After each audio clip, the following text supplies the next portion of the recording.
Hello student, good morning. जो अपना last lecture हुआ था उसमें मैंने कुछ फॉर्मूलेज लिखवाए थे, है ना। तो आई होप सो कि वो फॉर्मूले आपने याद कर लिए होंगे, नहीं किए होंगे, है ना। पूरा विश्वास है मुझे, ठीक है। तो अभी भी टाइम है ना, फॉर्मूले याद कर लो। कर लेने मतलब मेरी तरफ से तो करने ही 101%, ठीक है। तो देखो क्या है, फॉर्मूले याद करोगे तो तुमको स्टेप बाय स्टेप मेथड याद में रहेगा, है ना। किसका फॉर्मूला कहाँ लगाना है, क्यों लगाना है ना, और किसका कैसे लगाना है, कब लगाना है। समझ में आ रही बात। बहुत सारे सवाल है, मिक्स हो जाएंगे, पता भी नहीं पड़ेगा, है ना। राब जिसको बोलते हैं राब हो जाएगी, ठीक है। तो अगर फॉर्मूले आपको याद हैं तो आप इजीली क्वेश्चन सॉल्व कर सकते हो। इजीली, कुछ भी नहीं करना है, बहुत ईजी है ना। लेकिन नहीं याद होंगे तो बहुत टफ भी है, दोनों चीज़ें। समझ आ रही। हर सिक्के के दो पहलू होते हैं, बराबर। चित्त भी और पट भी, दोनों अपने नहीं हो सकते हैं, एक ही जपना होगा, या तो चित्त आएगा या पट आएगा। समझ आएगी बात। तो इसमें भी ऐसा, याद होंगे फॉर्मूले तो इजीली क्वेश्चन सॉल्व हो जाएंगे, नहीं होंगे तो कुछ भी नहीं होगा। समझ मेरी बात। ऐसा नहीं याद भी नहीं करूँ और सब कर भी लूँ, ऐसा पॉसिबल नहीं होता है। समझ आएगी। तो देखो अपन क्या है, इसके अकॉर्डिंग आज कुछ क्वेश्चन देख लेते हैं। एग्जाम्पल बता रहा हूँ पहले तो मैं। देखो एग्जाम्पल क्या है, first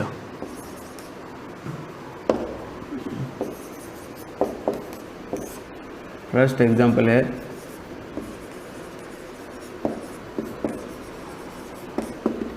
prove that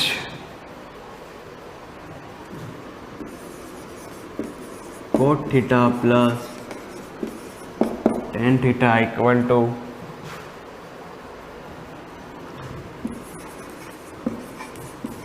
cosec theta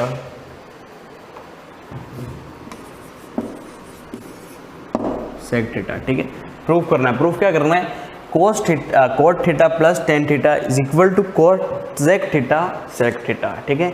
into है ना, कोई साइन नहीं है, कोई साइन नहीं मतलब इनटू, ठीक है। देखो क्या है, सॉल्यूशन क्या होगा, ठीक है।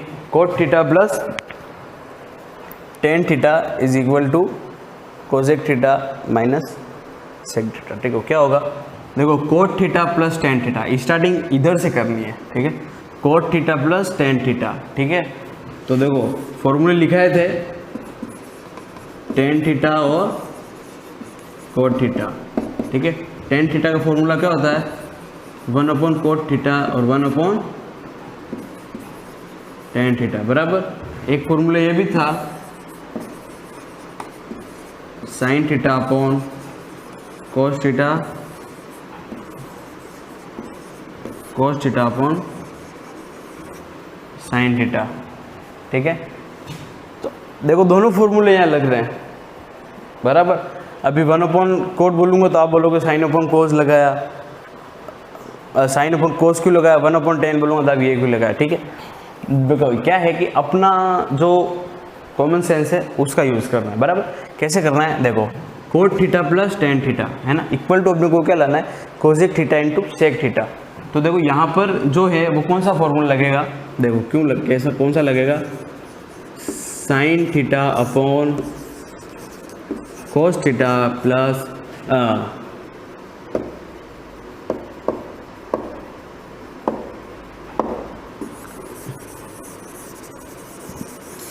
फॉर्मूला कौन सा लगेगा, कोट थीटा। कोट थीटा का फॉर्मूला क्या है, cos theta upon sine theta plus का प्लस टेन का फॉर्मूला क्या है, sine theta upon cos theta, ठीक है। देखो यहाँ पर ये फॉर्मूला इसलिए लगाया क्योंकि ये फॉर्मूला यहाँ पर सूट नहीं हो रहा है। समझ मेरी बात, है ना। मैंने पहले ही बोला था कि सेल्फ कॉमन सेंस का यूज़ करके क्वेश्चन सॉल्व करना है ना। अपने को ध्यान रखना है कि कौन सा फॉर्मूला कहाँ रखना है। समझ में आ गई बात। Sine upon cos plus cos tan, cot का formula cos upon sine plus tan का formula sine upon cos, right, है ना। 1 कोट और 1/10 नहीं रख के देखो, है ना, हो तो जाएगा, लेकिन ये फॉर्मूला तो आपको लगाना ही पड़ेगा फिर बाद में। समझ में आ रही बात। गलत हो जाएगा मेरे हिसाब से, है ना। गलत हो भी जाए नहीं भी होए तो ज़्यादा उलझन में नहीं पड़ना है। क्वेश्चंस है ना इजी से इजी होना चाहिए, जहाँ तक मैं मानता हूँ, है ना। बाकी आप मेरे से भी ज़्यादा होशियार हो सकते हो, है ना। उससे कोई फ़र्क नहीं पड़ता है, ठीक है। क्वेश्चंस इजी से इजी होना चाहिए, समझ में आ रही बात, ठीक है। देखो एक फॉर एग्जांपल अपना जो टाउन है ना सलूम्बर, सलूम्बर से उदयपुर जाना है बराबर। तो उदयपुर जाने के बहुत सारे रास्ते हैं, ठीक है। या एक तो सलूम्बर सीधा उदयपुर है ना, फिर नहीं कोई चाहे नहीं मुझे घूमते हुए जाना है तो यहाँ से केसरिया जी से डूंगरपुर से उदयपुर, ठीक है। यहाँ से प्रसाद से उदयपुर, है ना। बहुत सारे रास्ते हैं, है ना। आपको जो पसंद हो उस से जा सकते हो, है ना। लेकिन सस्ता कौन सा पड़ेगा, सलूम्बर सीधा उदयपुर, है ना। तो वही बेटर रहेगा मेरे हिसाब से, ठीक है। तो वही चीज़ है ना, एक जो होता है क्वेश्चन उसको सोल्व करने के 1000 तरीके होते हैं ना, सबके अलग अलग ट्रिक रहती है बराबर। तो मेरा मानना यही है कि इक्वेशन सरल से सरल होनी चाहिए, समझ में। देखो क्या है, cos theta upon sine theta plus sine theta upon cos theta. Next क्या करेंगे, एलसीएम लेंगे। क्या लेंगे, एलसीएम। अब इसमें देखो नीचे कोई डिजिट नहीं है तो एलसीएम जो है वो का वही आ जाएगा। क्या है, साइन थीटा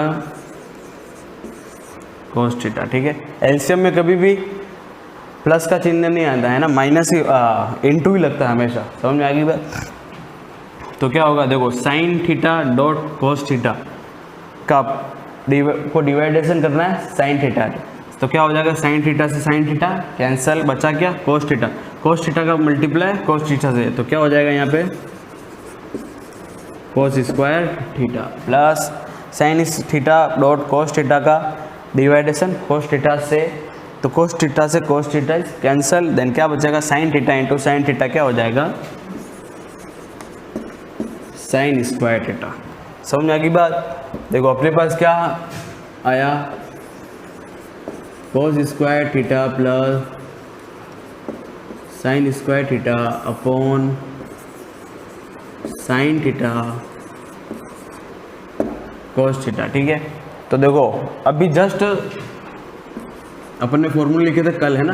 तो उसमें फॉर्मूला था, फर्स्ट नंबर ही फॉर्मूला था, sine square theta plus cos square theta equal to 1, ठीक है। तो देखो वो क्या, वो फॉर्मूला यहाँ सेट हो रहा है ना। देखो जो प्लस की जो डिजिट होती है, अब चाहे कोस आगे लिखो या साइन पीछे लिखो कोई फर्क नहीं पड़ता है ना। ये फर्क कहाँ पड़ता है, माइनस में पड़ता है ना। प्लस की संख्या तो कैसे भी लिखो, देखो प्लस यानी 2 + 2 = 4 होते हैं, है ना। 4 होते हैं। दूसरा देखो 2 + 4 कितने होते हैं, 6 होते हैं, है ना। तो 4 + 2 भी 6 ही होंगे, समझ में आ गई बात। प्लस की संख्या यहाँ लिखो या फिर यहाँ लिखो कोई फर्क नहीं पड़ता उससे, समझ में आ गई बात। तो देखो ये जो sine square plus cos square equal to 1, तो cos square plus sine square into cos square plus sine square, तो पूरा ये फॉर्मूला क्या हो रहा है, फिट हो रहा है। तो इसकी जगह अपन क्या लिख सकते हैं, 1 upon sine theta dot cos theta लिख सकते हैं ना। इस 1 को फिर से खोलोगे तो क्या आएगा, sine square plus cos square equal to 1। अपन ने 1 क्यों लिखा, इसलिए लिखा, समझ में आ रही बात। क्योंकि 1 का वैल्यू क्या होता है, sine square plus cos square equal to 1। Then क्या होगा, देखो अपन अब क्या करना है, 1 upon sine theta dot 1 upon cos theta, ठीक है। तो फॉर्मूले मैंने लिखा है, 1 अपॉन साइन थीटा का क्या होता है, cosec theta, and 1 upon cos theta का क्या होता है, सेक थीटा।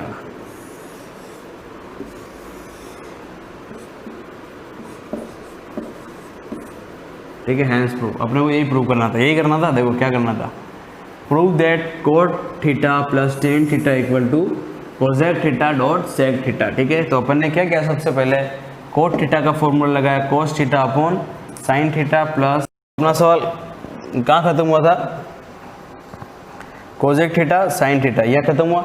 तो क्या किया अपन ने, फिर से बता देता हूँ मैं एक बार, ठीक है। देखो क्या था सवाल, prove that cot theta plus tan theta equal to cosec theta sec theta, ठीक है। तो क्या क्या अपन ने कोट थीटा का फॉर्मूला लगाया, sec theta upon sine theta plus tan theta का formula sine sec theta upon cos theta. Then क्या किया अपन ने, एलसीएम लिया। एलसीएम क्या आया, साइन थीटा कोस थीटा, ठीक है। तो sine theta cos theta LCM आया। एलसीएम पूरा का पूरा जो पद है ना, इसका साइन से डिवाइड किया तो क्या क्या, साइन से साइन कैंसिल, बचा क्या कॉस, कॉस का मल्टीप्लाई कॉस से तो क्या है कॉस स्क्वायर, प्लस इस पूरी पद का फिर से डिवाइडेड से कॉस कैंसिल, साइन बचा, साइन का साइन से मल्टीप्लाई, बचा क्या साइन स्क्वायर। ठीक है, next cos square plus sine square upon sine square cos square. देखो अपने को पता है फॉर्मूला नंबर 1, ठीक है, क्या लिखवाया था, sine square plus cos square equal to 1। तो देखो इस जगह वो फॉर्मूला फिट हो रहा है, बराबर हो रहा है ना।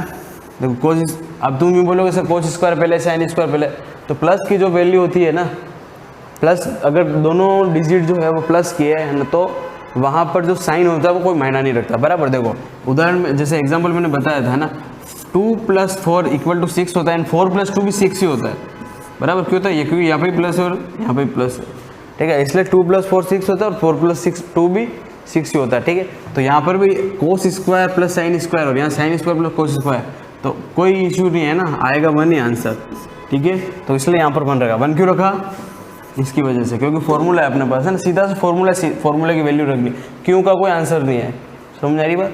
ठीक है, देखो क्या है फिर, क्या देखो दो नीचे क्या है, दो है ना, दो चीज़ें, साइन थीटा भी है और कोस थीटा भी है, तो अपन दोनों को क्या कर दिया, अपन ने अलग कर दिया दोनों को, ठीक है। तो 1/sin डॉट 1/cos है ना, अलग करने से कोई इशू नहीं, फिर से गुणा करो 1/sin थीटा कोस थीटा ही रहेगा, ठीक है। तो 1/sin क्या हो गया, cosec theta, and 1/cos sec theta. तो सवाल अपना क्या था, यही था, this side prove is this side, समझ में आ गई बात। देखो ऐसे करना है ना, स्टेप बाय स्टेप फॉर्मूले रखने और क्वेश्चन सॉल्व होंगे ना। विदाउट फॉर्मूले क्वेश्चन सॉल्व नहीं कर सकोगे तुम, है ना, किसी भी कीमत पे क्वेश्चन सॉल्व नहीं कर सकोगे, ठीक है। तो देखो इसके अभी एक और क्वेश्चन मैं करा देता हूँ, क्या है नेक्स्ट,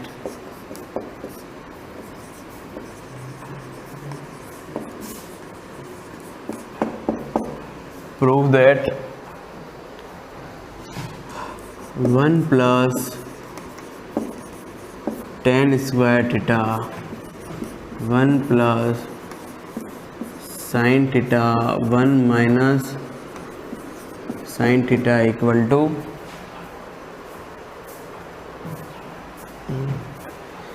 टू क्या है, 1 है, बराबर, ठीक है। सॉल्यूशन, ठीक है।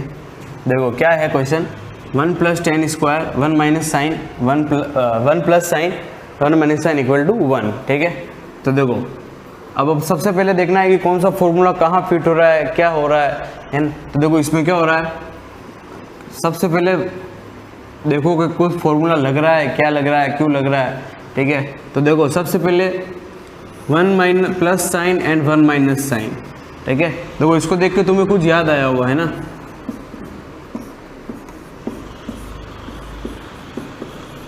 इक्वल टू क्या होता है, a² - b, a + b, a - b equal to क्या होता है, a² + b²। तो इस फॉर्म को अपन इस फॉर्म में लिख सकते हैं, 1 + tan तो है ही है,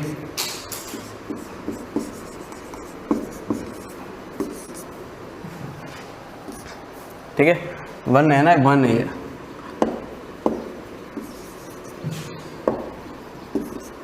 ठीक है। 1 + tan square as it is 1 + sin theta 1 - sin theta, a + b, a - b equal to a² - b²। तो a² की जगह 1, माइनस की जगह माइनस, b² की जगह क्या हो जाएगा, साइन स्क्वायर का स्क्वायर, तो 1 - sin स्क्वायर। तो देखो अब फॉर्मूला लिखवाए थे मैंने, फॉर्मूला में एक फॉर्मूला ये भी था अपने पास, 1 + tan स्क्वायर, ठीक है। तो तुमको याद नहीं आ रहा होगा 1 + tan स्क्वायर किसका फॉर्मूला है, अगर याद आ रहा हो तो बहुत अच्छी बात है। किसका फॉर्मूला है ये, सेक स्क्वायर थीटा, ठीक है। 1 - sin क्या होता है, कोस स्क्वायर थीटा, ठीक है। देखो अब अपने को क्या लाना है, इक्वल टू में 1 लाना है, ठीक है। तो फिर से फॉर्मूला लगेगा, फॉर्मूला किसका लगेगा, देखो यहाँ पे ये दोनों साइड से 1 आ सकता है, यदि सेक स्क्वायर का अपॉन करोगे तो सेक स्क्वायर का फॉर्मूला क्या होगा, सेक स्क्वायर के दो फॉर्मूले हो जाएंगे। देखो यहाँ पे एक तो सेक स्क्वायर का फॉर्मूला क्या है 1 + tan स्क्वायर, ठीक है, और एक सेक थीटा का फॉर्मूला मैंने लिखाया था 1/cos थीटा, ठीक है। तो यहाँ पर स्क्वायर है तो इसमें भी स्क्वायर लग जाएगा, समझ में आ गई बात। देखो यहाँ अगर सेक स्क्वायर का 1 + tan लगेगा तो फिर से 1 + tan तो पहले से ही था, तो कोई चेंजेस नहीं होगा क्वेश्चन में। तो अपने क्या करना है, इस सेक स्क्वायर को सीधा सीधा किस में बदलना है 1/cos स्क्वायर में, ठीक है, इंटू cos स्क्वायर है ही सही, समझ में आ गई बात। तो cos से cos क्या हो जाएगा, कैंसल, देन क्या बचेगा 1। देखो अपने को ये प्रूव करना था। देखो इजी है, बहुत इजी, कुछ भी नहीं, सीधा सा 1 + tan स्क्वायर का 1 + tan square 1 + sin 1 - sin a + b a - b = a² - b², 6 class का है फॉर्मूला, ठीक है, अभी 10th में हो। देन क्या है 1 - sin स्क्वायर कर दिया, 1 - sin स्क्वायर का फॉर्मूला अपने पास cos स्क्वायर। देखो अगर याद नहीं रहता है तो इधर कोष्टक बना के लिख दिया करो, है ना, 1 - sin स्क्वायर, है ना, 1 - sin स्क्वायर = cos स्क्वायर, ठीक है। जो भी फॉर्मूला है इसका सेक स्क्वायर यहाँ लिख दो, ठीक है, नहीं आ देते तो इधर लिख दो ताकि इसके रीजन अपने को पता रहेंगे, समझ में आ गई बात। देन क्या किया, सेक स्क्वायर का अपोजिट क्या 1/cos square into cos square, cos से cos काट 1, ठीक है। तो दो एग्जाम्पल मैंने करा, थोड़ा बहुत तो दिमाग बैठा होगा, दिमाग में पूरा कब बैठेगा। देखो एक अगर क्वेश्चन में कराता हूँ तो 2 क्वेश्चन आपको सॉल्व करने हैं, समझ में आ गई बात, तो जाके दिमाग में बैठेगा, है ना, तो आप क्वेश्चन सॉल्व कर सकते हो, अदरवाइज भूल जाओगे, पता ही नहीं चलेगा कि फॉर्मूलों के अंदर फॉर्मूले लगाने पड़ते हैं, है ना। थोड़ा सेल्फ कॉमन सेंस यूज़ करने का बहुत अपने को जरूरत है यहाँ पे, ठीक है। नहीं करोगे तो गलत हो जाएगा, मज़ा नहीं आएगा, समझ में आ रही बात। यूँ दिखने में ईजी लग रहा हो, अभी कर दूँ ऐसा लग रहा होगा मन में, लेकिन जब खुद करने बैठोगे सेल्फ स्टडी तब पता चलेगा अपने को कितना आ रहा है, समझ में आ रही बात। तो अभी 2 एग्जाम्पल मैंने कराए हैं, तुमको यदि आगे कर सकते हो तो करना है, नहीं तो आगे के जो हैं थोड़े मैं बताऊंगा, फिर अपन चैप्टर स्टार्ट करेंगे, ठीक है। Thank you.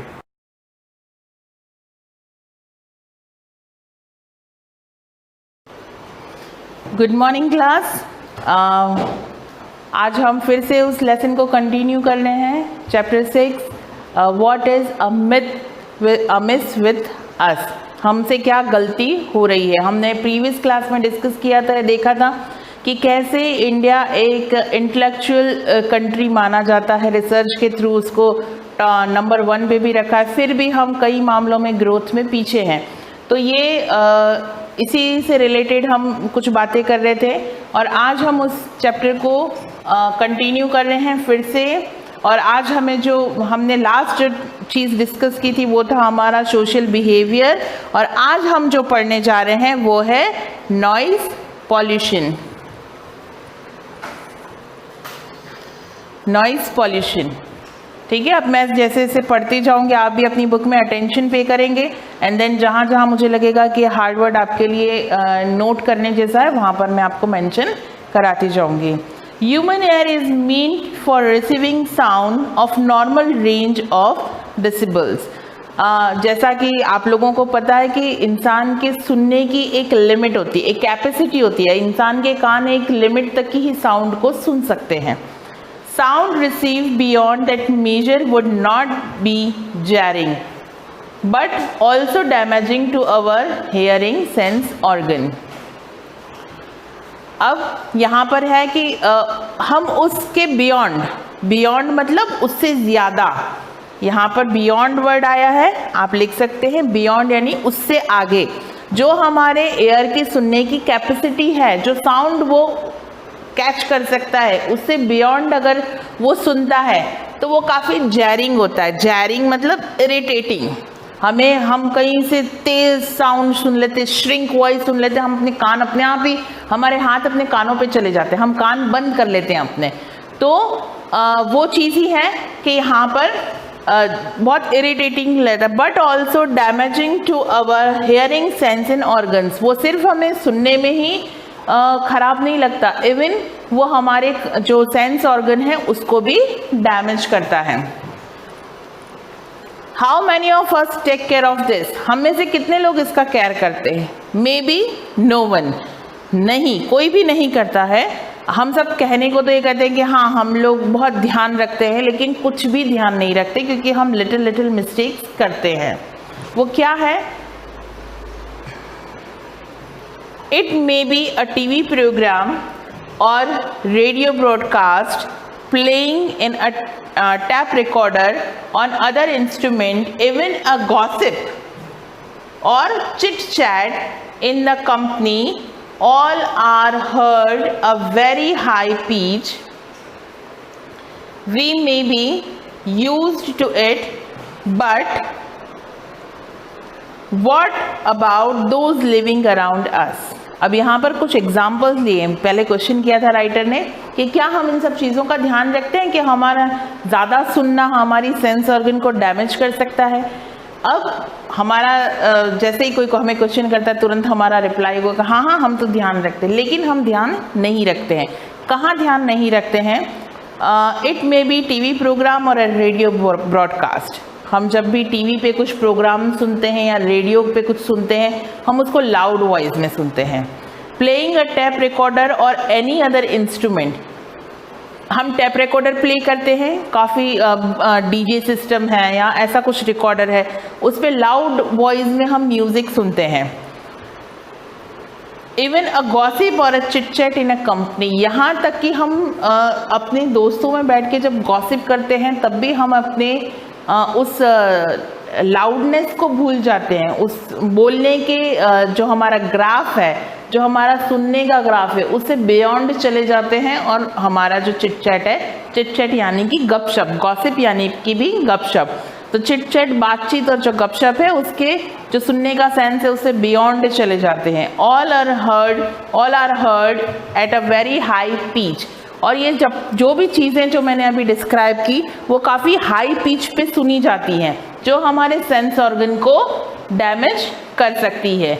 We may be use to it, but what about those living around us, ये हमें सुनने में तो बहुत अच्छी लगती है। हमारा फेवरेट टीवी प्रोग्राम चल रहा है और हम उसको सुन रहे हैं, इंजॉय कर रहे हैं और हमें बहुत मज़ा आ रहा है, लेकिन what the people around us, लेकिन उनका क्या, जो हमारे आसपास हैं।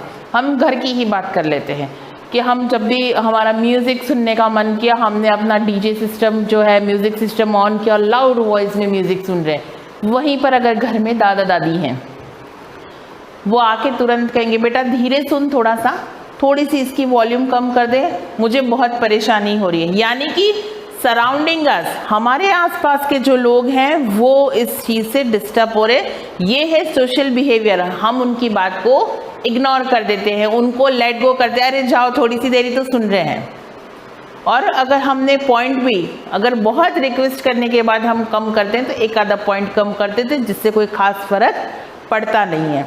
तो ये हुआ सोशल मैनर, सोशल बिहेवियर, कि आप अपने आसपास की सराउंडिंग का कितना ध्यान रखते हो।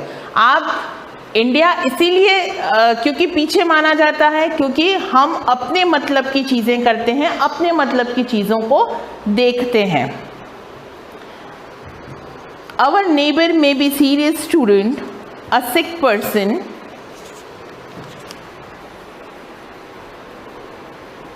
और a peace living being। हमारे आसपास के जो लोग हैं वो स्टूडेंट भी हो सकते हैं, आप लोग ही हुए जो बोर्ड एग्जाम्स या एग्जाम्स का टाइम आता है, पास में कहीं शादी वगैरह हो रही होती है, लाउड वॉइस में डीजे चल रहा होता है और हम क्या कह रहे होते हैं कि अरे हमको पढ़ने को भी नहीं मिल रहा है या हमारा ये लर्न करना रह गया, क्योंकि पास में काफ़ी साउंड जो था वो हाई लेवल पे चल रहा था। या कोई बीमार व्यक्ति भी हो सकता है जिसको इस साउंड से परेशानी हो, या फिर कोई ऐसा व्यक्ति भी हो सकता है जिसको पीस में रहने की आदत हो, यानी कि शांति में रहने की आदत हो और उसको ये शोर शराबा अच्छा नहीं लगता, लेकिन हम उनमें से किसी की भी बात कभी भी नहीं सुनते।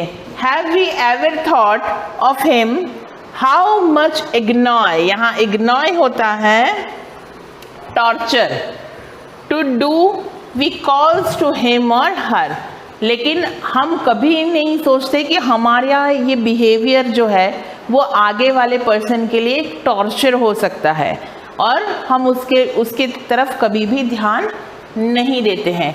The neighbour being a person of cool temperament does not quarrel with us and suffer in silence.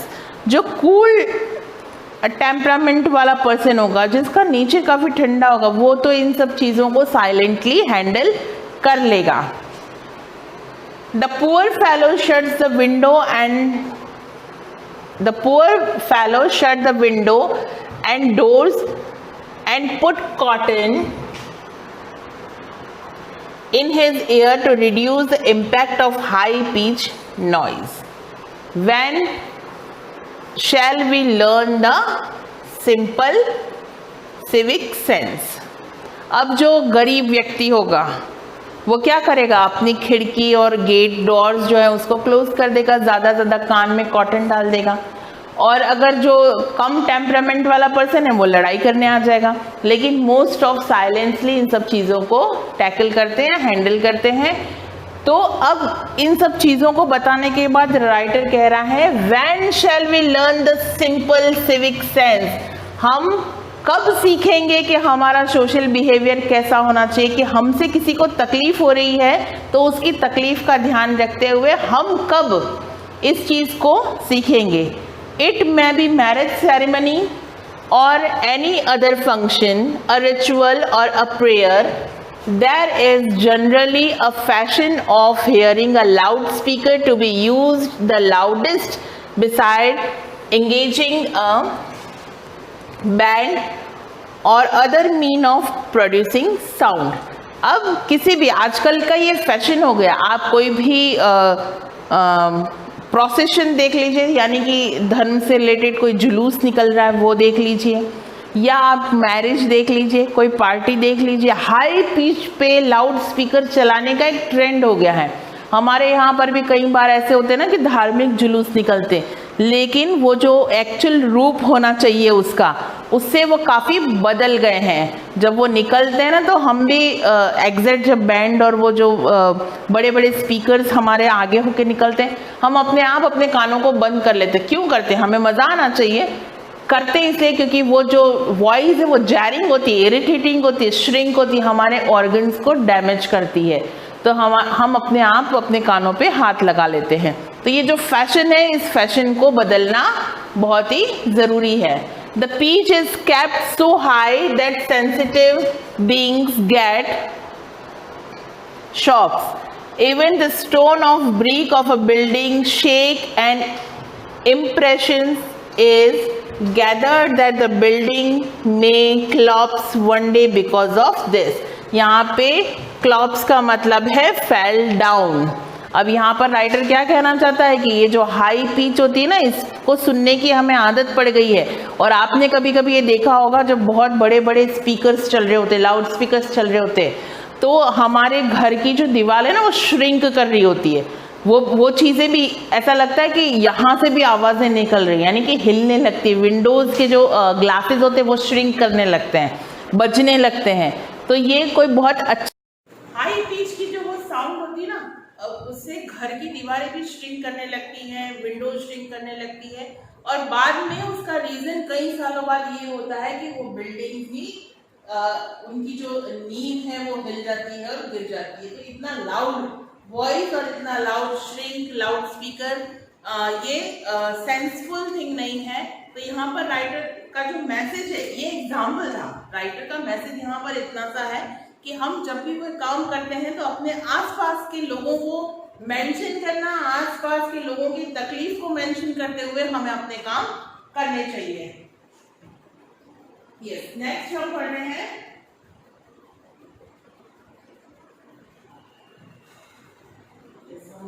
the vehicle, especially the truck, may leaving unbearable. Even the drivers blow the horn not only loudly but also insensibly, and that too often without any reason.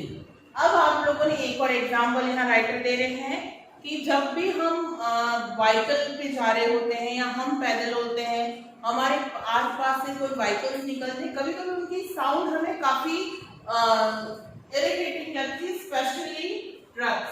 Truck के जो driver होते हैं वो कभी कभी इस तरह के साउंड ब्लो करते हैं, इस तरह का हॉर्न उनका बजता है, इस तरह की अनबेरेबल, यानी कि जो हमें ऐसा जिसको हम टॉलरेट नहीं कर सकते हो, बर्दाश्त नहीं कर सकते हो। कभी कभी बस और ट्रक जो निकलते हैं उनके हॉर्न इस तरह से हमारे कानों को डैमेज करते हुए निकलते हैं कि वो 1 सेकंड की जो हॉर्न की जो साउंड होती है वो हमें कुछ देर के लिए हिला के रख देती है, या हमें कुछ सेकंड्स के लिए बहरापन आ जाता है, यानी कि हम सुन नहीं सकते, बाकी एक शून्य सी आवाज अंदर गूंजने लगती है और हम कुछ सेकंड्स के लिए आसपास की चीजों को नहीं सुन पाते हैं। तो ये भी एक अनसेंसिबल थिंग है। The noise pollution caused because of the lack of civic sense, हमारी अपनी अजागरूकता, जो हमारी सोशल बिहेवियर है उसमें हमारा जो लैक ऑफ सिविक सेंस, हमारे अंदर जो सेंस की कमी है, हमारे अंदर जो भावनाओं की कमी है उसकी वजह से, एंड केयरलेस सोशल बिहेवियर, हम जो सोशल बिहेवियर करते हैं, जो केयरलेसनेस रखते हैं अपने आसपास के लोगों को लेकर, उससे ही ये नॉइज पॉल्यूशन की कंडीशंस आती हैं।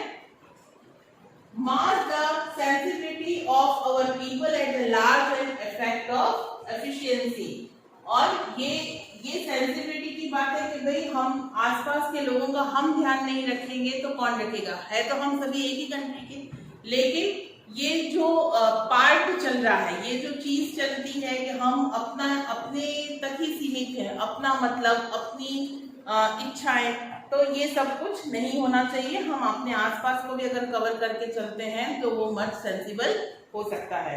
यस, यहाँ पर हमारा नेक्स्ट पॉइंट है जो आपको यहाँ पे नहीं दिख रहा है, आप आपके रूप में देख सकते हैं, ट्रैवल बाय पब्लिक ट्रांसपोर्ट। अब ट्रैवल बाय पब्लिक ट्रांसपोर्ट ये एक ऐसा पॉइंट हो गया जो हम सब आसपास में, जो एक रफली इस पैराग्राफ का एक थीम निकाल के बताती हूँ, फिर हम लाइन टू लाइन पढ़ेंगे कि इसमें पब्लिक ट्रांसपोर्ट जनरली एक ऐसी चीज हो जाती है जिसमें बस, जो रोडवेज बस है, या पब्लिकली जो यूज की जाने वाली, जो गवर्नमेंट के थ्रू ऑर्गेनाइज्ड चीजें हैं वो आ जाती हैं। अब हम पब्लिक ट्रांसपोर्ट का यूज करते कैसे हैं? आपने रोडवेज बसेस की कंडीशन देखी होगी, जब भी लोग अंदर बैठते हैं हम उन बसों में जाते हैं, कभी कहीं सीट फटी हुई होती है, कहीं किसी ने अपने मुंह से पान के से पिचकारी निकाल के वहां थूक रखा होता है, बसेस को गंदा कर रखा होता है।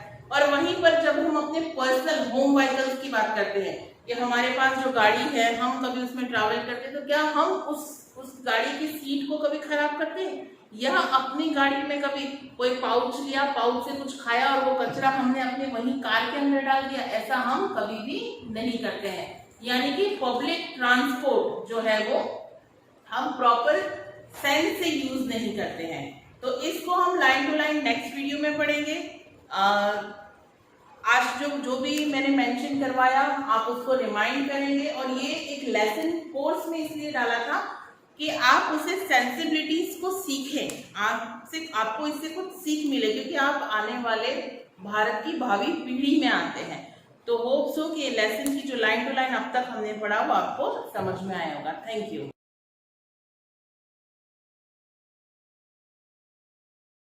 स्टार्ट। प्रीवियस क्लास में अपन पढ़ रहे थे हेलोजन, एल्डिहाइड, कीटोन, कार्बोक्सिलिक, है ना। तो ये सारी चीज़ें अपन ने पढ़ी थी। अभी जो पढ़ेंगे अपन ने कैसे क्रियात्मक समूह को अटैच करते हैं, अपन ने पिछली क्लास में एग्जांपल्स बनाए थे बहुत सारे, पेंटेन, पेंटीन, पेंटाइन, यानी एल्केन, एल्किन, एल्काइन के बहुत सारे एग्जांपल्स अपन ने बना दिए थे। आज अपन उससे आगे का कुछ और देखेंगे, जैसे कुछ प्रतिस्थापी हैं, सब्स्टिट्यूएंट्स, उनको कैसे इस्तेमाल करते हैं। जैसे हेलोजन के अंतर्गत मान लो करें तो क्लोरो, ब्रोमो, नाइट्रो, आयोडो, फ्लोरो, इसका कैसे इस्तेमाल करते हैं। कुछ ग्रुप्स जैसे मैंने आपको बता दिया, मैथिल, एथिल,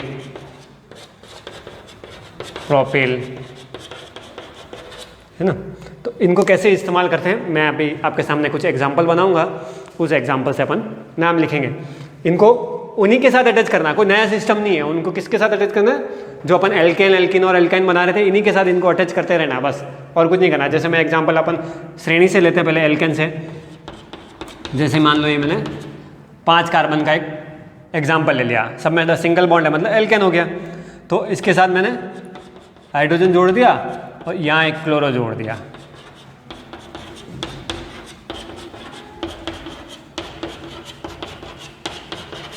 क्या किया? एक हाइड्रोजन को उठा के एक क्लोरो मैंने यहाँ जोड़ दिया। बाकी देखो इसके साथ सब तरफ हाइड्रोजन जुड़े हुए हैं, 4 बंद कंप्लीट है, 4 बॉन्डिंग स्ट्रक्चर हो चुका अपना। तो जहाँ पे इन वर्ड्स को जोड़ना है, इन ग्रुप्स को जोड़ना है, वहाँ पे भी ध्यान रखना है आपको इस सिंगल बॉन्ड से इसको कनेक्ट करना है। बस सबसे मेन चीज़ याद रखनी है। जहाँ अपन ये फंक्शनल ग्रुप या हेलोजन ग्रुप या कोई सा भी ग्रुप जोड़ेंगे, उस ग्रुप को सी के साथ जब कनेक्ट करेंगे तो सिंगल बॉन्ड से कनेक्ट करेंगे। और ये सिंगल बॉन्ड से आपका कनेक्ट हो गया और एक एच अपन ने हटा दिया, यूँ नहीं एच लगा हुआ है और उस एच के साथ इसको जोड़ रहे हैं। हमेशा ग्रुप्स जितने भी जुड़ेंगे वो सी के साथ जुड़ेंगे, एच के साथ नहीं जुड़ेंगे, हाइड्रोजन से नहीं जुड़ेंगे। किससे जुड़ेंगे? वो कार्बन के साथ जुड़ेंगे। समझ में आ गई बात? किससे जुड़ेंगे? कार्बन के साथ। किससे? कार्बन के साथ। हाइड्रोजन से वो अटैच नहीं होंगे। लेकिन जहाँ अपने को फंक्शनल ग्रुप अटैच करना है, वो फंक्शनल ग्रुप किससे अटैच करेंगे? हमेशा कार्बन से अटैच करेंगे और सिंगल बॉन्ड से अटैच करेंगे। फिर इसमें कहीं डबल बॉन्ड है, वो इसकी अलग बात रही, अलग प्रॉपर्टीज रही, उसका नाम डबल बॉन्ड से जरूर काउंट हो जाएगा। लेकिन जो फंक्शनल ग्रुप जुड़ेगा, जो प्रतिस्थापी जुड़ेगा, जो सब्स्टिट्यूट्स जुड़ेगा, वो आपका हमेशा सिंगल बॉन्ड से ही जुड़ेगा। अब ये मैंने यहाँ क्लोरो लिख दिया, तो जिधर से ध्यान याद रखना, सिस्टम वही होना चाहिए बॉन्डिंग वाला, कि जिधर से वो नज़दीक पड़ रहा है। अब क्लोरो इधर से काउंट करो तो 1 2 3 4 नंबर के बाद आ रहा है। इधर से काउंट करेंगे तो 1 और 2 के बाद, तो नंबर इधर से 1 2 3 4 5। तो नंबरिंग सिस्टम्स जो है, वो नंबरिंग सिस्टम कैसे काउंट करना है आपको? जब भी ग्रुप लगे, जब भी बंद जुड़े, जब भी बॉन्ड लगाया जाए, वो बॉन्ड या ग्रुप्स नज़दीक किधर से पड़ रहा है, उसका नियरेस्ट पॉइंट जहाँ से पड़ रहा है उधर से वो काउंट किया जाएगा। एंड पार्ट उसका कहाँ से, उसको वहाँ से काउंट किया जाएगा। अब 2 पे क्लोरो क्या लिख दिया इसका? 2 chloro meth eth prop but pent, तो 2 क्लोरो पेंटेन, ये इसका नाम हो गया। क्या नाम हो गया? 2 क्लोरो पेंटेन। अगर मैं यहाँ डबल बॉन्ड कर देता हूँ, क्या कर दिया मैंने? यहाँ से डबल बॉन्ड कर दिया, मान लो, तो एक एच यहाँ से हटा दूंगा और एक एच भी यहाँ से हटा दूंगा, और ये सारी नंबरिंग मुझे फिर से हटानी पड़ेगी। क्यों? क्योंकि जब इसके साथ बॉन्ड का इस्तेमाल कर दिया अपन ने, सिंगल बॉन्ड की जगह डबल बॉन्ड का इस्तेमाल कर दिया अपन ने, तो इसका कुछ सिस्टम चेंज हो जाएगा। सिस्टम चेंज कैसे? वही एल्किन वाला सिस्टम, इन वाला सिस्टम। अब जब डबल बॉन्ड कहाँ से नज़दीक है वो देखेंगे अपन कि 1 2, यहाँ से डबल बॉन्ड है 1 2 3 के बाद, तो 1 2 3 4 5, ठीक है। तो 2 पे डबल बॉन्ड आ गया, है ना, तो इसका नाम क्या बन गया? पेंटीन। पहली चीज़ तो ये चेंज हो गई, है ना। अब पेंटीन कहाँ है? 2 पे, और क्लोरो कहाँ हो गया? अब 4 पे, तो क्या करेंगे? 4 क्लोरो 2 पेंटीन। आई बात समझ में? फिर से देखो एक बार, क्या किया मैंने? इसको जो अपना क्लोरोपेंटेन था उसको मैंने चेंज किया इसी फॉर्मूले में, और क्या कर दिया? एक जगह डबल बॉन्ड लगा दिया। जैसे ही डबल बॉन्ड लगाया, मैंने सबसे पहला काम क्या किया? इसकी चतुष्फलकी यानी टेट्राहेड्रॉन वाला स्ट्रक्चर जो होता है, इसके 4 बॉन्ड वाला जो होता है, बार बार मैं इसलिए कह रहा हूँ कि कई सारे बच्चे भूल जाते हैं, क्योंकि अपन डबल बॉन्ड तो लगाते लेंगे, हाइड्रोजन हटाना भूल जाते हैं तो बॉन्ड 5 हो जाते हैं, कहीं पर हाइड्रोजन लगाना भूल जाते हैं तो बॉन्ड 3 हो जाते हैं। तो या तो हटाते नहीं है या लगाते नहीं है। तो ना तो हमें एक्स्ट्रा जोड़ना है ना उसको कम करना है। हमें जितनी 4 लाइनें दी गई है सिस्टम, है ना, वो उस सिस्टम को फॉलो करना है, उस रूल को फॉलो करना है कि 4 बॉन्ड बनने चाहिए तो बनने चाहिए, इसमें कोई एक्सक्यूज़ नहीं है ना। ये हमारे घर की खेती नहीं है, हमारे घर का मामला नहीं है, ये एक क्या है? रूल है, आईयूपीएसी सिस्टम है, जिसके अंतर्गत इसको 4 लाइनों से जोड़ते हैं। ये सबसे बड़ी प्रॉपर्टीज है इस कार्बन की, तो इसी को ध्यान में रखना है। बस सबसे इजी काम इसका यही है। और दूसरी बात क्या याद रखनी है कि वो बॉन्ड नज़दीक से किधर पड़ रहा है उस तरफ से काउंट करना है। चेन नज़दीक से किधर पड़ रही है, श्रृंखला नज़दीक से किधर पड़ रही है, छोटी श्रृंखला कहाँ से बन रही है, उसको अपने को देखना है। समझ में आ गई बात? तो क्या बन गया? 4 क्लोरो 2 पेंटीन। जो क्लोरो 2 नंबर पे आ रहा था, आप कहाँ से? इधर से नंबर डालने से चौथे पे चला गया। अब किसी किसी नाम में जरूरी नहीं एक ही वो ग्रुप हो, 2 ग्रुप भी हो सकते हैं, क्लोरो 2-3 बार भी आ सकता है, ब्रोमो भी 2-3 बार आ सकता है, एक क्लोरो एक ब्रोमो भी आ सकता है, सारे ग्रुप एक साथ भी आ सकते हैं, कोई सा भी ग्रुप किसी के साथ भी आ सकता है। जैसे मैंने देखो यहाँ पे क्या किया, Br लगा दिया, क्या किया, Br लगा दिया, एक हटा दिया, बॉन्ड तो बॉन्ड ही रहा, लेकिन एक H हटा दिया और वहाँ क्या जोड़ दिया, ब्रोमो जोड़ दिया। तो क्या नाम बन गया इसका, 2 पे तो बॉन्ड है ये, अब 3 पे मैंने ब्रोमो जोड़ दिया, क्या नाम हो गया इसका, 3 ब्रोमो 4 क्लोरो 2 पेंटीन। समझ गए। अगर मान लो ये क्लोरो में यहाँ से हटा देता हूँ और यहाँ जोड़ देता हूँ Br और यहाँ जोड़ देता हूँ Cl, तो इसका नाम क्या हो जाएगा। क्या किया मैंने, देखो पहले ब्रोमो यहाँ था, क्लोरो यहाँ था चौथे नंबर पे, अब मैंने ब्रोमो को यहाँ से हटा दिया और यहाँ लिख दिया क्लोरो और ब्रोमो को डाल दिया चौथे नंबर पे, क्योंकि बॉन्ड इधर से काउंटिंग चलेगी, ये बात ध्यान रखना।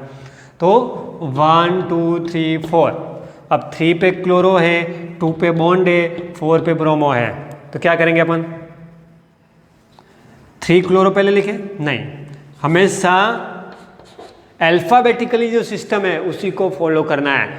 अल्फ़ाबेट जब पढ़ते हैं, ABCD जब पढ़ते हैं तो पहले कौन आता है, B C, B आता है ना, तो B का नाम पहले लिखना है, B मीन्स ब्रोमो, और यहाँ C से क्लोरो चालू हो रहा है, तो क्लोरो तीसरे पे आ रहा है, ब्रोमो चौथे पे आ रहा है, लेकिन काउंटिंग में तो पहले क्लोरो आ रहा है, तो क्लोरो पहले लिखे, नहीं, भले वो चीज़ बाद में किसी भी नंबर पर आए, लेकिन अल्फ़ाबेटिक रूल के अंतर्गत हमें वो वाला सिस्टम फॉलो करना है कि जिसके अंतर्गत अल्फ़ाबेटिक सिस्टम ही पहले गिना जाए। तो 4 पे आ रहा, भले 5 पे आए, कहीं पे भी आए, लेकिन ब्रोमो B पहले आता है तो ब्रोमो B पहले नाम लिखा गया, भले वो किसी भी क्रम पे लिखा गया हो। तो 4 ब्रोमो क्या हो जाएगा, 3 क्लोरो 2 पेंटीन। क्लियर बात। अब जैसे एक एग्जाम्पल अपन और पढ़ते हैं, एग्जाम्पल बहुत जितने बनाओगे उतना जल्दी सीखोगे ना। मान लो एक ही ग्रुप 2 बार आ गया, किसी एक ही संख्या पे आ गया, एक ही ग्रुप 2 बार आया, अलग अलग जगह पे आया, एक ही ग्रुप 3 बार आ गया, अलग अलग जगह पे आ गया, अलग अलग ग्रुप 2-2 बार आ गए, तो कैसे बनता, देखो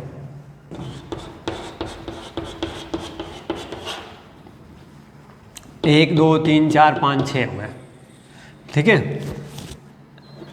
मैं क्या करता हूँ, इधर हाइड्रोजन इधर हाइड्रोजन इधर हाइड्रोजन जोड़ दिया, इधर क्लोरो जोड़ दिया, यहाँ पे भी एक क्लोरो जोड़ दिया, यहाँ एक ब्रोमा जोड़ दिया, ठीक है, यहाँ हाइड्रोजन जोड़ दिया, यहाँ डबल बॉन्ड कर दिया, यहाँ एक हाइड्रोजन जोड़ दिया, इधर hydrogen. Double bond triple bond की स्ट्रक्चर ज़्यादा से ज़्यादा आपको प्रैक्टिस करनी है। क्यों? क्योंकि डबल बॉन्ड ट्रिपल बॉन्ड में जब प्रैक्टिस करते हैं तो हमें बॉन्डिंग का विशेष ध्यान रखना पड़ता है, और वो बॉन्डिंग जब ध्यान रखते हैं तो हमारे स्ट्रक्चर बिल्कुल सही बनते हैं। सिंगल बॉन्ड में कुछ नहीं है, कहीं भी लगाओ है तो सिंगल लाइन, 4 लाइन गिनते जाओ और काम कंप्लीट। लेकिन डबल बॉन्ड में थोड़ा हमें सावधान रहना पड़ता है, थोड़ा एक्टिव रहना पड़ता है, थोड़ा सचेत रहना पड़ता है, इसलिए हमें उन स्ट्रक्चर को ज़्यादा एग्जाम्पल बनाएंगे तो ज़्यादा सीख पाएंगे, है ना।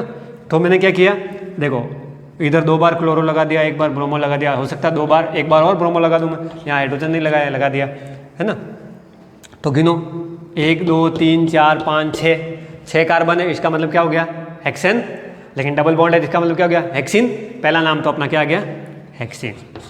सिस्टम से चलना है ना, रूल से चलना है, रूल को फॉलो करना है। पहले कार्बन को गिनना है, कार्बन गिनते पहला नाम आ जाएगा अपना हेक्स, डबल बॉन्ड इन तो हेक्सिन। क्लियर। अब देखो डबल बॉन्ड कहाँ लगा हुआ है, 1 2 3 4, आफ्टर 4 नंबर इधर से गिनो 1 2, इधर से 2 के बाद है तो 1 2 3 4 5 एंड 6, इधर से 2 के बाद आ रहा है, इधर से 4 के बाद आ रहा है ना। तो क्या बन गया, 2 हेक्सिन, फर्स्ट नाम कंप्लीट। तो 2 हेक्सिन होते ही इसका फर्स्ट नाम कंप्लीट हो गया। अब क्या करेंगे, देखो 4 पे ब्रोमो आ रहा है और 5 पे क्लोरो आ रहा है, लेकिन क्लोरो 2 बार आ रहा है। तो एक ही ग्रुप जब 2 बार आ जाए तो उसको डाई बोलेंगे। क्या बोलेंगे, डाई। एक ही ग्रुप जब 3 बार आ जाए उसको ट्राई बोलेंगे। तो एक ही ग्रुप 2 जगह पे है, 5वें नंबर पे ही है, लेकिन एक ही ग्रुप क्या होता है, अलग अलग संख्या पे होता है, तो वो संख्या भी अलग अलग लिखी जाती है। लेकिन एक ही ग्रुप क्या है, नंबर 5 पे है, कौन है, क्लोरो। तो क्लोरो के साथ लगा देंगे डाई। लेकिन इस 5 नंबर पे 2 है, तो इस 5 नंबर को भी हमें 2 बार लिखना पड़ेगा। तो नाम क्या हो गया इसका, देखो 1 पे क्या है, ब्रोमो है, 5 पे 2 बार क्लोरो है, ब्रोमो कौन से नंबर पे, 4th नंबर पे, 2 के बाद इन है तो क्या लगा दिया, 2 हेक्सिन बन गया। अब क्या लगाना आपने को, चौथे पे ब्रोमो है और 5वें पे क्लोरो है। मान लो 5वें पे ब्रोमो होता, चौथे पे क्लोरो होता तो भी 5वां ब्रोमो पहले लिखा जाता। समझ गए बात? तो 4 पे ब्रोमो है तो क्या नाम बन गया देखो, 4 ब्रोमो, क्लोरो 5 पे 2 बार है तो 5 डाई क्लोरो, क्या बन गया, 5 पे 2 बार है, 2 बार के लिए डाई लगाया, ठीक है। डाई क्यों लगाया, 2 बार है, 3 बार होता ट्राई लगाते हैं, 1 बार कहीं और होता 3 बार होते ही ट्राई लगा देते हैं ना। सेम ग्रुप होना चाहिए, ऐसा नहीं 2 क्लोरो ने 1 ब्रोमो है तो फंक्शनल ग्रुप तो सर 3 है, 3 अलग है, ये ब्रोमो है ये क्लोरो है। एक ही ग्रुप 3 बार होता तो ट्राई, एक ही ग्रुप 2 बार होता तो डाई, तो 2 बार है इसीलिए अपने क्या लगाया, डाई। अब वो 2 बार कौन सी संख्या पे, 5वीं पे ही 2 बार है इसलिए 5 5 2 बार। अगर 5वीं पे और चौथी पे होता क्या लिखते हैं, 4 5 डाई, है ना। तो चौथी पे और 5वीं पे होता तो 1 4 लिखते हैं, क्योंकि ये क्या है, एड्रेस है, क्या है ये, एड्रेस है। जैसे हमारे 2 घर हैं, एक चुंगीनागा पे, एक बस स्टैंड पे, तो 2 घर है, 2 घर के एड्रेस है ना। तो 2 है इसीलिए डाई लगाया और 2 घर कहाँ पे, उसके लिए वो एड्रेस लगाया। तो 5 पे 2 बार है, 5 5 डाई, डाई कौन है, क्लोरो, तो इसलिए अपन ने लिख दिया क्लोरो। पूरा नाम क्या बन गया, अब चौथे पे था ब्रोमो, तो ब्रोमो को पहले क्यों लिखा, क्योंकि अल्फाबेटिकली बी पहले आता है इसलिए। अब ब्रोमो पहले हो गया, क्या नाम बन गया, 4 ब्रोमो 5 5 डाई क्लोरो, और क्या था स्ट्रक्चर, हेक्सिन। हेक्सिन में इन कहाँ पे आ रहा था, 2 पे, तो 2 हेक्सिन, तो क्या नाम बन गया, 4 ब्रोमो 5 5 डाई क्लोरो 2 हेक्सिन, ये इस पूरे का नाम बन गया, है ना। अब इसके साथ अपन ने क्लोरो ब्रोमो लगाया, आप नाइट्रो आयोडो फ्लोरो कोई से भी लगा सकते हो। और ध्यान क्या रखना है, अगर 2 बार कोई स्ट्रक्चर आ रहा है तो उसके साथ क्या लगाएंगे, डाई, 3 बार आ रहा है क्या लगाएंगे, ट्राई, ये 4 बार आ रहा है टेट्रा, ऐसी कुछ काउंटिंग है, 1 के लिए मोनो, 2 के लिए डाई, 3 के लिए ट्राई, 4 के लिए टेट्रा, 5 के लिए पेंटा, ऐसा कुछ वर्ड से केमिस्ट्री की गिनती है, काउंटिंग है, उसको अपने को ध्यान रखना है। तो एग्जाम्पल समझ में आ गया होगा आपको। अगर मैं यहाँ ट्रिपल बॉन्ड लगा दूँ, मान लो अपन यहाँ ट्रिपल बॉन्ड कर देते तो क्या होता, नाम तो वो ही रहता सारा, लेकिन हाइड्रोजन कम हो जाते, है ना। तो यहाँ क्या जाता, 2 हेक्साइन, नाम आगे का तो सेम रहता, यहाँ सिर्फ ट्रिपल बॉन्ड आ जाता, ट्रिपल बॉन्ड में आइन वाला लगता तो यहाँ 2 हेक्साइन हो जाता। आ गया समझ में? तो ये चीज़ एग्जाम्पल्स के तौर पे हमें समझनी पड़ेगी। जितने एग्जाम्पल्स बनाओगे उतना जल्दी सीखोगे और अच्छा सीखोगे, है ना। ये प्रैक्टिस है ना, प्रैक्टिस जितनी करोगे उतना अच्छा और सही सीखोगे, है ना। तो प्रैक्टिस करनी है। मैथमेटिक्स में क्या करते हैं अपन, जितने ज़्यादा न्यूमेरिकल्स प्रैक्टिस करते हैं, जितनी एक्सरसाइज सॉल्व करते हैं उतना ज़्यादा सीखते हैं, क्योंकि इन चीज़ों को याद नहीं कर सकते, इनको प्रैक्टिस करनी पड़ती है ना। ये कोई सोशल के आंसर नहीं जो जल्दी याद हो जाएंगे आपको, है ना। ये मैथमेटिकल है, कैलकुलेशन चीज़ है, तो इन चीज़ों को काउंटिंग करनी है। तो अपन अगली क्लास में क्या करेंगे, Maithil, ethyl, propel, butyl, iso, neo, कुछ ऐसी चीज़ें और हैं। फिर वो अपन कीटोन, कार्बोक्सिलिक, एल्डिहाइड, इन सब ग्रुप्स का अपन अच्छे से विस्तृत या पूरा डिस्क्रिप्शन पढ़ेंगे, पूरा डिस्कस करेंगे। तब तक के लिए good bye.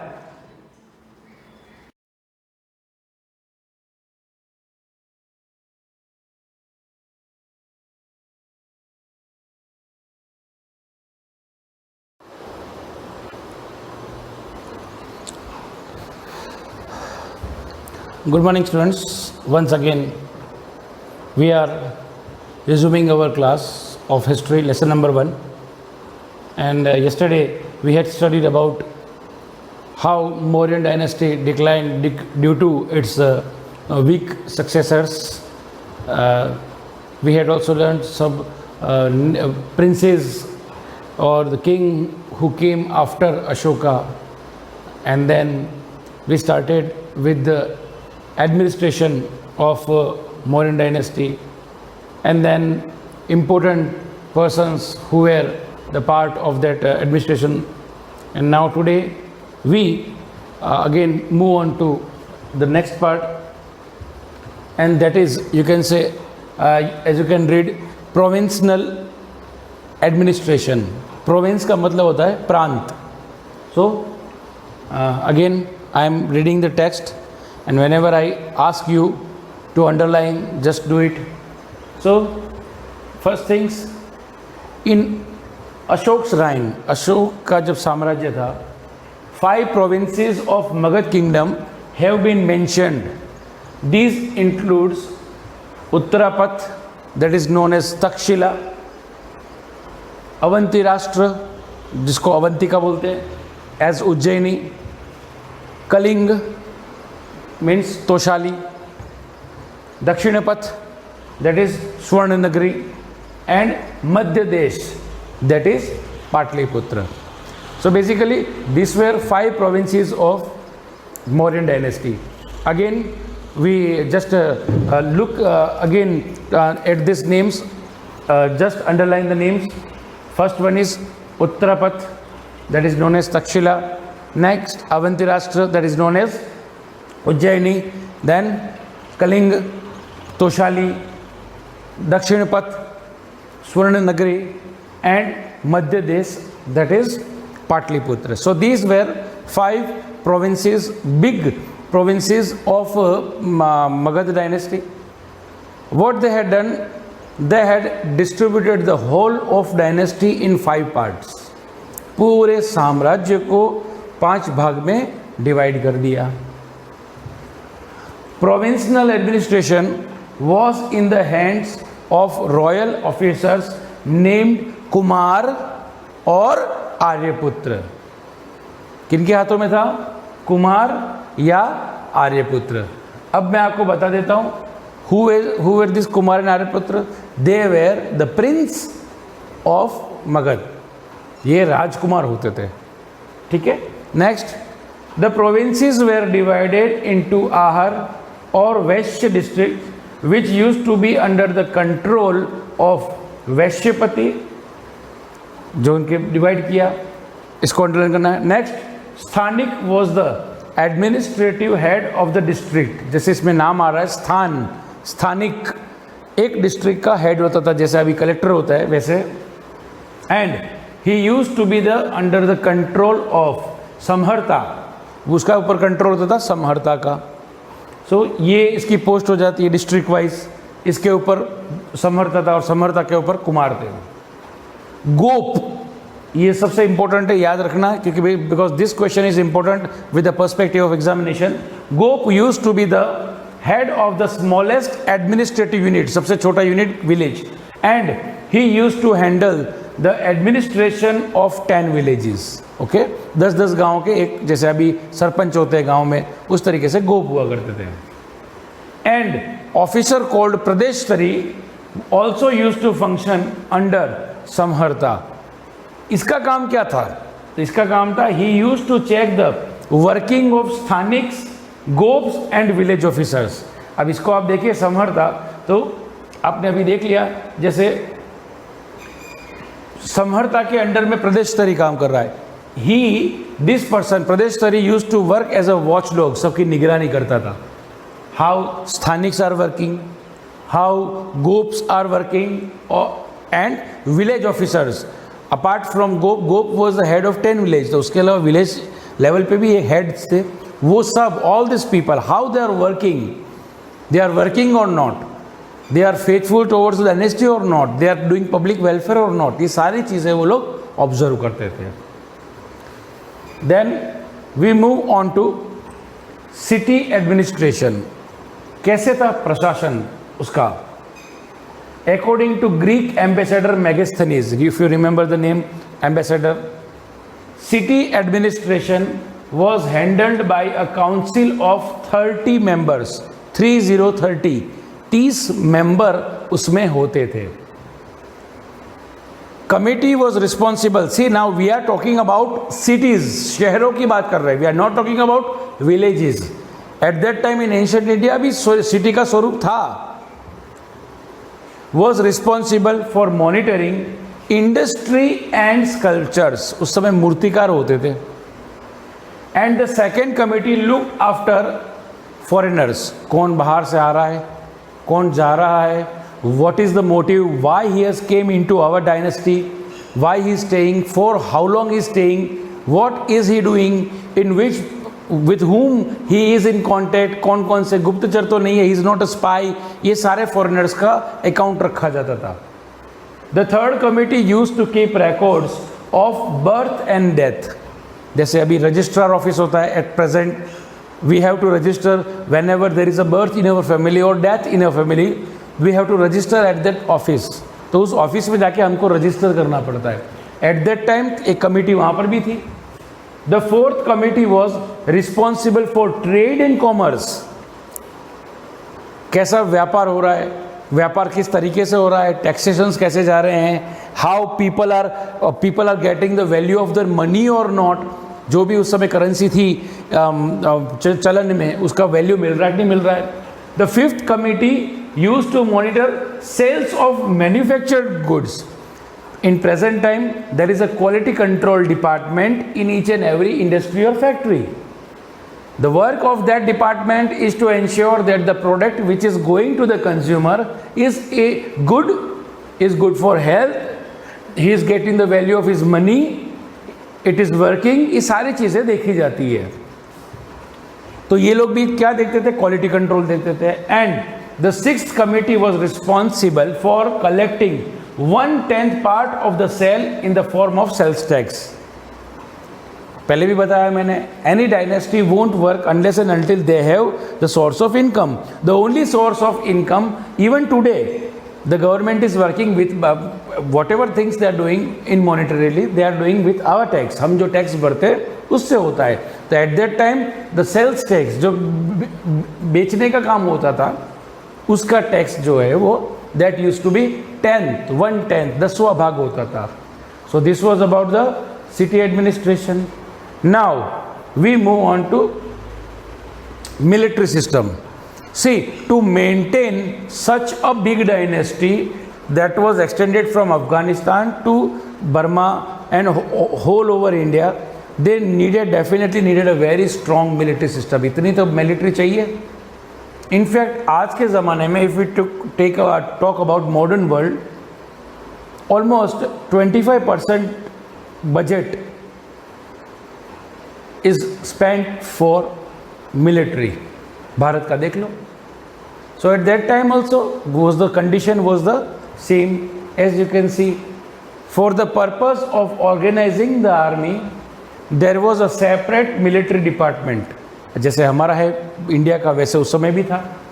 Which was further divided into 6 committees. The department that was organising the army, उसको 6 भागों में बांट रखा था.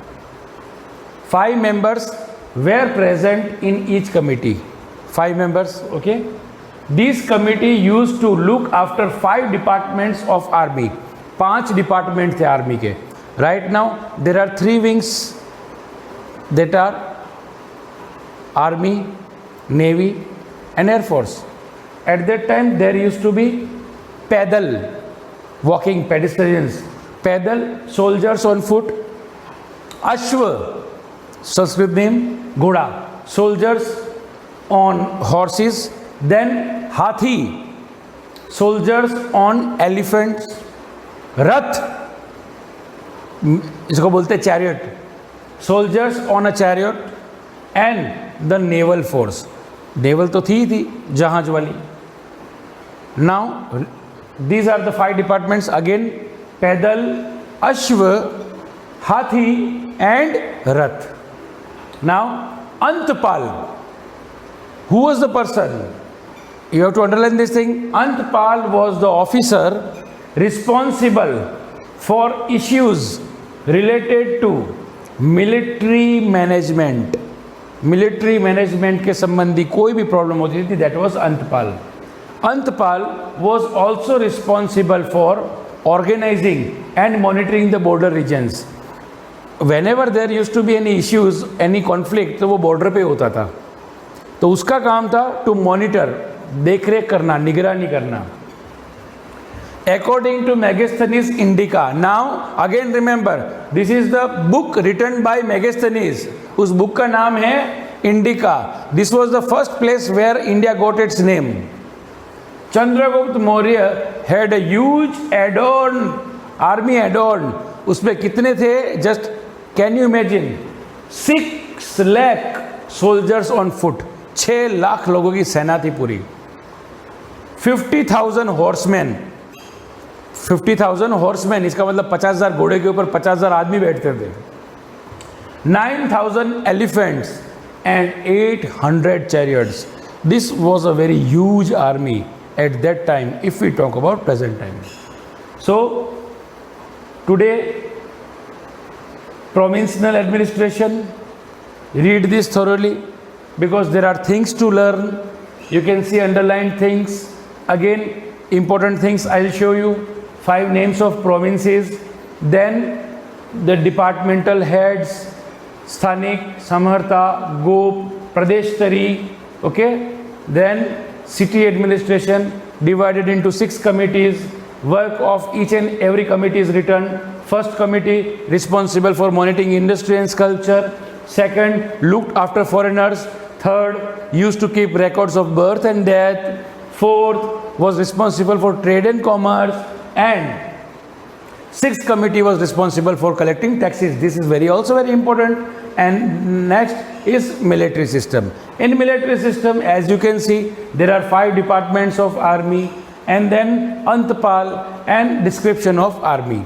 You will have to remember these things. Okay, so whatever we have learned today, provincial administration, city administration and military system, just read them thoroughly and try to understand the fact and try to learn them.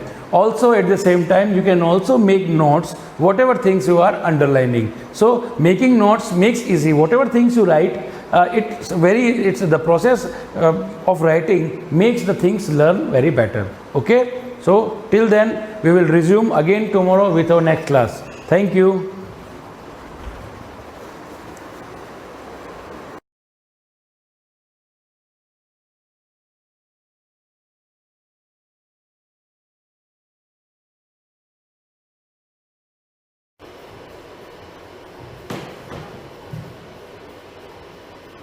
Good morning.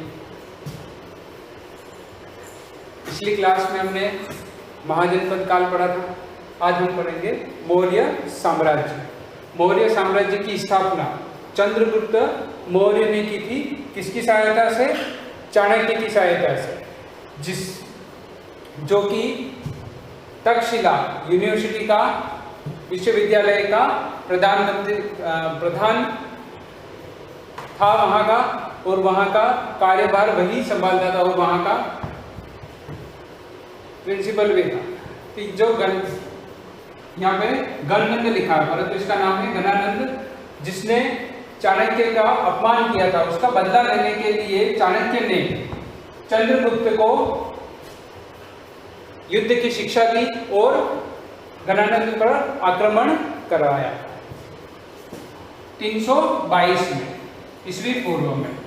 अब हम इसमें पढ़ लेते हैं। अपने गुरु चाणक्य की सहायता से अंतिम नंद शासक गणनंद को पराजित कर 25 वर्ष की आयु में चंद्रगुप्त मौर्य मगध के राज सिंहासन पर बैठा। चंद्रगुप्त मौर्य ने व्यापक विजय अभियान करके प्रथम अखिल भारतीय साम्राज्य की स्थापना की। 305 यहाँ अंडरलाइन करेंगे अपन। 305 ईस्वी पूर्व में उसने तत्कालीन यूनानी शासक सेल्यूकस निकेटर को पराजित किया था। ये यूनान का शासक था जिसको 305 ईस्वी में पराजित किया था। उसको हराने के बाद इन दोनों के बीच में एक संधि हुई थी, जिसके तहत चंद्रगुप्त मौर्य ने 500 हाथी सेल्यूकस को दिए थे, और उसके बदले में पूर्व के अफगानिस्तान, बलूचिस्तान और सिंधु नदी के पश्चिमी तट के क्षेत्र चंद्रगुप्त सेल्यूकस ने चंद्रगुप्त को वह क्षेत्र दे दिया, और साथ ही अपनी पुत्री का विवाह भी चंद्रगुप्त से करवाया था। चंद्रगुप्त एक पहला ऐसा राजा या कह सकते हैं शासक है जिसने विदेश में शादी की थी। सेल्यूकस ने अपनी पुत्री का विवाह भी चंद्रगुप्त से कर लिया, और मेगनिस्थित को अपने राजदूत के रूप में उसने दरबार में भेजा था। चंद्रगुप्त के विशाल साम्राज्य में काबुल, हेरात, कांधार, बलूचिस्तान, पंजाब, गंगा यमुना का मैदान, बिहार, बंगाल, गुजरात, विंध्य और कश्मीर के भूभाग सम्मिलित थे। तमिल ग्रंथ अहनानूर और मुरनानूर से विदित होता है कि चंद्रगुप्त मौर्य ने दक्षिण भारत पर भी आक्रमण किया था। ये उत्तर भारत के उसके राज्य हैं। उसके बाद दक्षिण के दो ग्रंथ हैं, अहनानूर और मुरनानूर, जिसमें वर्णित है कि चंद्रगुप्त ने दक्षिण पर भी आक्रमण किया और वहां पर भी अपना राज्य स्थापित किया था। वृद्धावस्था में उसने भद्रबाहु से जैन धर्म की दीक्षा ली थी। इससे पहले चंद्रगुप्त हिंदू था, जो बाद में उसने भद्रबाहु से जैन धर्म की दीक्षा ले ली।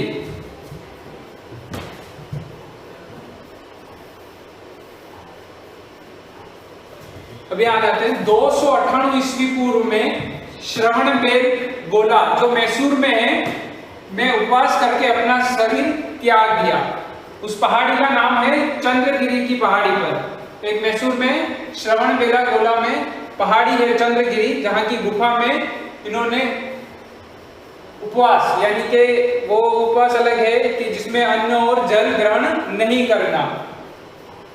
298 ईस्वी में उनकी मृत्यु हो गई। उसके बाद 298 ईस्वी में उसका पुत्र 298 ईस्वी पूर्व उसका पुत्र बिंदुसार उत्तराधिकारी बना था, जिसका शासक काल था 298 ईस्वी पूर्व से 272 ईस्वी पूर्व। चंद्रगुप्त मौर्य का पुत्र उत्तराधिकारी था, जिसे यूनानी लेखक अमित्रोचेटस कहते थे। अंडरलाइन करना, ऐसे प्रश्न परीक्षा में पूछे जाते हैं।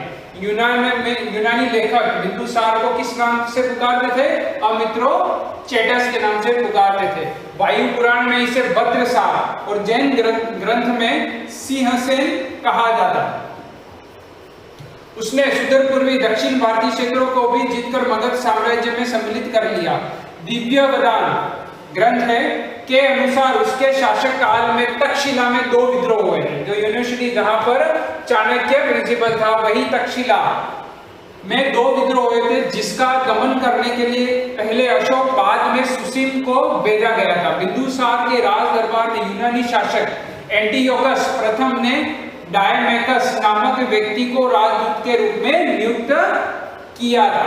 ये प्रश्न एग्जाम में पूछा भी गया है। बिंदुसार के राज दरबार में कौन सा यूनानी राजदूत नियुक्त था? तो उसका नाम था डायमेकस।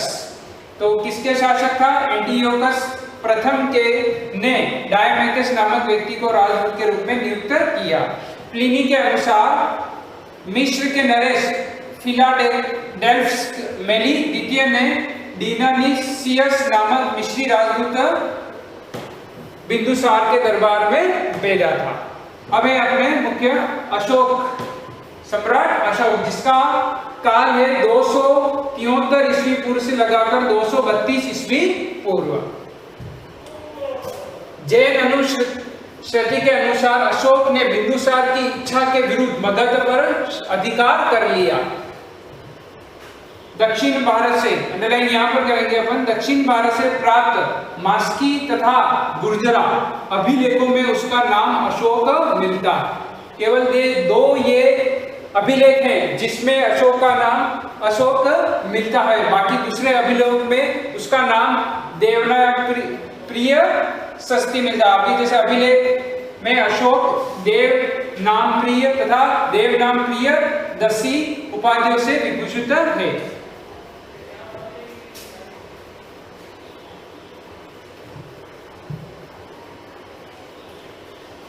अब अशोक का विवाह विदिशा की राजकुमारी से हुआ था। उसने पुत्री संघमित्रा तथा पुत्र महेंद्र को जन्म दिया था। ये दोनों वही हैं जो बौद्ध धर्म का प्रचार करने के लिए श्रीलंका गए थे, या इनको भेजा गया था। अशोक के अभिलेख में उसकी रानी कारुवाकी का भी उल्लेख है, यानी कि इसकी दूसरी पत्नी ही है। अब आगे आते हैं अपन, उसके राज अभिषेक के 7वें वर्ष बाद अशोक ने कश्मीर तथा खोतान के अनेक क्षेत्रों को अपने साम्राज्य में मिलाया। अब ये इंपॉर्टेंट है कि कश्मीर में श्रीनगर की स्थापना किसने की? तो अपन कह सकते हैं अशोक ने। श्रीनगर अगर बसाया है किसी ने तो अशोक ने इसको बसाया था श्रीनगर को। उसके समय में मौर्य साम्राज्य में तमिल प्रदेश के अतिरिक्त समूचा भारत और अफगानिस्तान तथा काफी बड़ा भाग शामिल था। यानी कि तमिल अपन दक्षिण के भाग छोड़ देते हैं, जहां चोल, पल्लव, पांडे इन क्षेत्रों इन जाति के लोगों का शासक था। बाकी उत्तर भारत, पूरे भारत पर अशोक का शासक था। अपने राज्य अभिषेक के 8वें वर्ष 261 पूर्व, ये अंडरलाइन करेंगे, इंपॉर्टेंट है, 261 पूर्व अशोक ने कलिंग पर आक्रमण किया था, जिसमें 1 लाख लोग मारे गए थे और लगभग 1.5 लाख लोगों को बंदी बना लिया गया था। हाथी गुफा अभिलेख के आधार पर अनुमान लगाया जाता है कि उस समय कलिंग पर नंदराज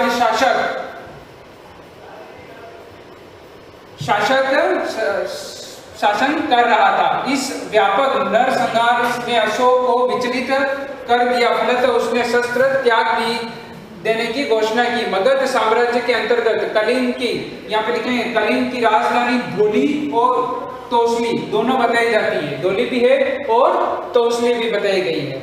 श्रवण, नियोग तथा उपगुप्त के प्रथम प्रभाव में आकर अशोक बौद्ध धर्म में दीक्षित हो गया। अशोक भी एक हिंदू राजा था जिसने बाद में अपने धर्म को परिवर्तित कर दिया। उसने बौद्ध धर्म को अपना लिया, जिसने 2 गुरु थे उसके, श्रमक, निग्रोध और उपगुप्त। उसने भैरी घोष मतलब युद्ध की नीति को छोड़कर धर्म घोष यानी के धर्म अपना लिया था। बौद्ध धर्म स्वीकार करने से पूर्व राजतरंगिणी कलहड़ के अनुसार अशोक शिव का उपासक था। पता है हिंदू धर्म है तो वो शिव का उपासक था। बाद में वह गुरु मोगली पुत्र तिस्त के प्रभाव में आकर बराबर की पहाड़ियों में अशोक ने आजीविकों के निवास हेतु 4 गुहाओं का निर्माण कराया। मतलब ये बराबर की पहाड़ियां हैं, एमपी के पास, महाराष्ट्र के पास में पहाड़ियां हैं, इसका पहाड़ियों का नाम है बराबर। इन पहाड़ियों में 4 गुफाएं बनाई गई हैं। किसके लिए बनाई थी? जो ऋषि, जो साधु थे, बौद्ध ग्रंथ के थे, उनके लिए, आजीविकों के लिए 4 गुफाओं का निर्माण कराया गया था। इन 4 गुफाओं के नाम हैं सुदामा, चापर, विश्व झोपड़ी और कर्ण। अंडरलाइन करना, ये याद करना। उसने राज अभिषेक के 10वें वर्ष, अपने 7 पढ़ लिया, 8 पढ़ लिया, 10वें वर्ष में बौद्ध गया तथा 20वें वर्ष में लुम्बिनी कपिल वस्तु की धर्म यात्रा की थी। रूपनदेही अभिलेख से विदित होता है कि उसने वहां भूमि कर 1/6 घटाकर 1/8 कर दी। अशोक के शिलालेखों में चोल, चेल, पांडे और केरल के सीमावर्ती स्वतंत्र राज्यों को बताए गए हैं। राज्य अभिषेक से संबंधित लघु शिलालेख में अशोक ने स्वयं को बुद्ध शाक्य कहा गया है। धर्म, अशोक ने मनुष्य के नैतिक उन्नति हेतु जिन आदर्शों का प्रतिपादन किया उन्हें धम्म कहा गया। अगर धम्म की परिभाषा पूछें कि धम्म क्या है, धर्म ही है, परंतु धम्म का यहाँ पर ऐसे कह सकते हैं कि अशोक ने मनुष्य के नैतिक उन्नति हेतु जिन आदर्शों का प्रतिपादन किया है उन्हें धम्म कहते हैं। अशोक के धर्म की परिभाषा 2 तथा 7वें स्तंभ लेख में की गई है। ये भी एक इम्पोर्टेंट है, तो पूछ ले प्रश्न एग्जाम में कि धम्म का अभिलेख किसमें है, तो 2 और 7वें अभिलेख में, स्तंभ लेख में उसका उल्लेख है।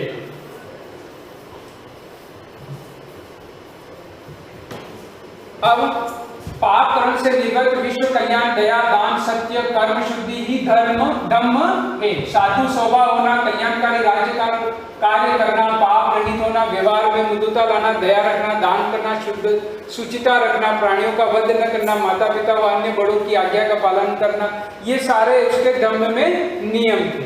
अब अपन बात करते हैं उसके 3रे अभिलेख के अनुसार धम्म में अल्प संग्रह और अल्प व्यय की भी विधान था। मतलब संग्रह अधिक नहीं करना धन का, ठीक है, और व्यय भी अधिक नहीं करना, ये का। इसके बाद अपन पढ़ेंगे ब्रह्मु शिलालेख, जो कि अपने राजस्थान जयपुर में पाया गया था। ब्रह्मु शिलालेख के अनुसार अशोक ने बुद्ध के त्रिरत्नों, बुद्ध, धर्म और संघ के प्रति अपनी आस्था प्रकट की। यहाँ अंडरलाइन करेंगे, तीनों अशोक ने बुद्ध के 3 रत्न बताए हैं, बुद्ध, धम्म और संघ। अब इसके सांची, रायसेन मध्य प्रदेश व सारनाथ वाराणसी उत्तर प्रदेश में लघु स्तंभ लेख अशोक के कौशाम्बी तथा पाटलिपुत्र महामात्रों को आदेश दिया गया है कि संघ में फूट डालने वाले भिक्षुणियों को बहिष्कृत कर दिया जाए। मतलब ये 2 अभिलेख ऐसे हैं जिनमें उल्लेख किया गया है कि अगर कोई भिक्षु और भिक्षुण संघ में फूट डालने का कार्य करता है उन्हें राज्य से बाहर निकाल दिया जाए। अब प्रथम शिलालेख में यह विज्ञप्ति जारी की गई कि किसी भी यज्ञ के लिए पशुओं का वध नहीं किया जाए। ये इसके प्रथम शिलालेख में विज्ञप्ति जारी करी थी। ये सारे शिलालेख ये क्या है, पत्थरों पर एक शिला होती है, उसके ऊपर सारे नियम उल्लेख कर दिए जाते हैं। वही धीरे धीरे ये वैज्ञानिकों ने खोज करके उनको जैसे जैसे उनका अर्थ लगता गया और ऐसे इसमें बताया गया। अब अपन करेंगे उसकी धम्म यात्रा। अशोक से पूर्व बिहार यात्राएं की जाती थी जिनमें राजा पशुओं का शिकार करते थे। अशोक ने इनके स्थान पर धम्म यात्रा का प्रावधान किया जिसमें बौद्ध स्थानों की यात्रा तथा ब्राह्मणों, श्रमिकों, वृद्धों को स्वर्ण दान दिया जाता था। अब अपन आगे आ जाते हैं। अनुसंधान का मतलब यह है अशोक के काल में राज्य में के कर्मचारियों को, प्रादेशिकों, उसके जो कर्मचारी मंत्री थे, मंत्री को, प्रादेशिकों, राज्य को और युक्तकों के प्रति 5 वर्ष धर्म प्रचार हेतु यात्रा पर भेजा जाता था जिसे लेखों में अनुसंधान कहा गया है। इंपॉर्टेंट है ये याद रखना। अनुसंधान किसे कहा गया है कि अशोक काल में जो उनके मंत्री, कर्मचारी, जितने भी सरकारी कर्मचारी कह सकते हैं, सभी को प्रत्येक 5 वर्ष धर्म प्रचार करने के लिए देश विदेश भेजा जाता था, तो उनको अनुसंधान कहा गया। अब है धम्म महामात्र। अब राज्य अभिषेक के 14वें वर्ष अशोक ने धम्म महामात्रों की नियुक्ति की जिसके मुख्य कार्य थे जनता में धर्म का प्रचार करना, उन्हें कल्याणकारी कार्य करने तथा दानशीलता के लिए प्रोत्साहित करना, कारावास में कैदियों को मुक्त करना या उनकी सजा कम करना, उनके परिवार की आर्थिक सहायता करना आदि, ये इसके धम्म महामात्र के कार्य थे। अब इसके बाद करते हैं अभिलेख। अशोक प्रथम शासक था जिसने अभिलेखों के माध्यम से अपनी प्रजा को संबोधित किया, जिसकी प्रेरणा उसे ईरानी राजा दारा डेरियस प्रथम से मिली। अशोक के अधिकांश अभिलेख, ये अंडरलाइन करेंगे, अशोक के अधिकांश मतलब उसके सारे अभिलेख कह सकते हैं ब्राह्मी लिपि के हैं, जबकि केवल 2 अभिलेख पश्चिमी भारत के केवल 2 अभिलेख हैं। मनसेरा शाहबाजगढ़ी से प्राप्त उसके अभिलेख खरोष्टी लिपि के हैं। केवल ये याद रखना है, उसके केवल 2 अभिलेख हैं जो खरोष्टी लिपि में हैं, जिनका नाम है मनसेरा और शाहबाजगढ़ी। बाकी सारे अभिलेख हैं जो ब्राह्मी लिपि के हैं। टोबरा से दिल्ली लाए गए एक स्तंभ में 7 लेख एक साथ उत्कीर्ण है। दूसरे और तीसरे अभिलेख में यवन नरेश आर्टियोकस द्वितीय का उल्लेख है। अशोक के अभिलेखों को पढ़ने की पहली बार सफलता जेम प्रिंसेस को मिली 1837 ईस्वी में।